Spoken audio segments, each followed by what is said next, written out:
Ayan na guys, luto na oh.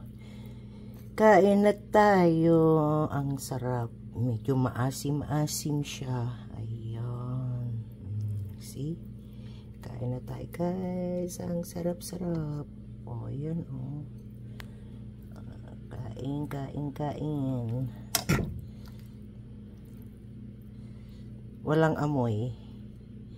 Lagyan ko lang ng ano yan. Suka na konting soy, sibuyas at saka bawang, paminta. Ayan, ang sarap. Asim naman. Pero gusto ko yung maasim. Ayan guys.